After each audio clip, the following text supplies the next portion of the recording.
Have you ever pondered what it takes to change the course of history? As the world stood on the precipice of the largest amphibious invasion ever planned, the Allies strategized relentlessly. Simultaneously, the Germans fortified the Atlantic Wall, a formidable defense line along Europe's western coast. Both sides braced for what would become a pivotal moment in the Second World War. The atmosphere was taut with anticipation, a tangible calm before the storm. As dawn approached on June 6, 1944, the fate of the world hung in the balance. In the early morning darkness, an armada set sail. It was a sight to behold. The English Channel, once a peaceful waterway, now churned with the wake of thousands of vessels.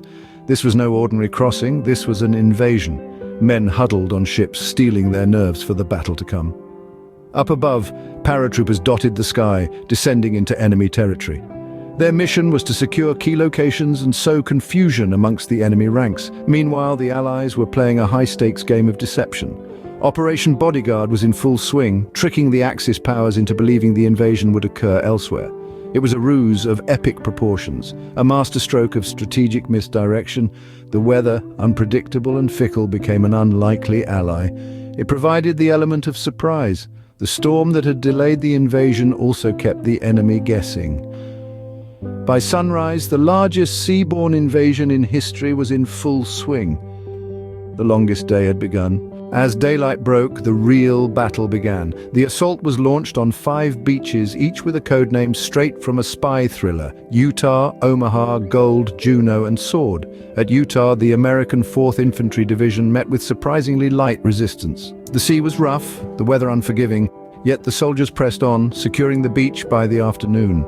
Omaha, however, was a different story.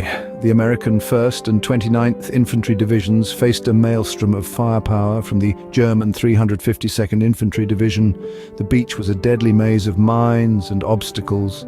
The fighting was fierce, the losses severe, yet through sheer grit and determination, the Americans clung to a narrow strip of sand, turning the tide of the battle. Across the English Channel, the British landed at Gold and Sword while the Canadians stormed Juno. The resistance was stiff, the terrain challenging, yet by the end of the day, all 3 beaches were in Allied hands. Crucial to the success of D-Day were 2 extraordinary feats of engineering: the Mulberry Harbours and the Pluto Pipeline. The Mulberry Harbours were portable harbours towed across the Channel and assembled off the coast, providing crucial supply lines for the invading forces. The Pluto Pipeline, an underwater pipeline stretching from England to France, ensured a steady flow of fuel for the Allied war machine. By nightfall, a foothold had been gained, the beaches were secured, the German defences breached.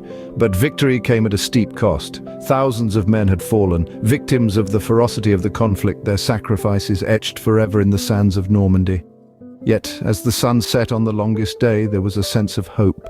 The first step towards the liberation of Europe had been taken, a step paid for in blood and courage. By nightfall, a foothold had been gained, but the price was high.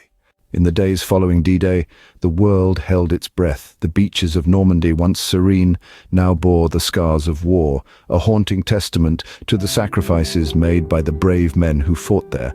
As the Allies pushed further inland, the German resistance grew fierce. The battle was far from over. The Allies set their sights on Cherbourg, a vital port city. Its capture would allow for a steady flow of reinforcements and supplies, bolstering the Allied forces. After weeks of intense fighting, the city fell. Cherbourg was in Allied hands, yet victory came at a price. The streets of Cherbourg echoed with the sounds of loss and triumph, a bittersweet symphony of war. The Allies then embarked on what would become known as the Breakout from Normandy. A daring operation, it aimed at pushing through the German defences and liberating the rest of France. The battles were brutal, the casualties heavy on both sides. Yet with each town liberated, the Allies moved one step closer to victory. D-Day and the subsequent battles marked the beginning of the end for Nazi Germany. The tides of war had turned.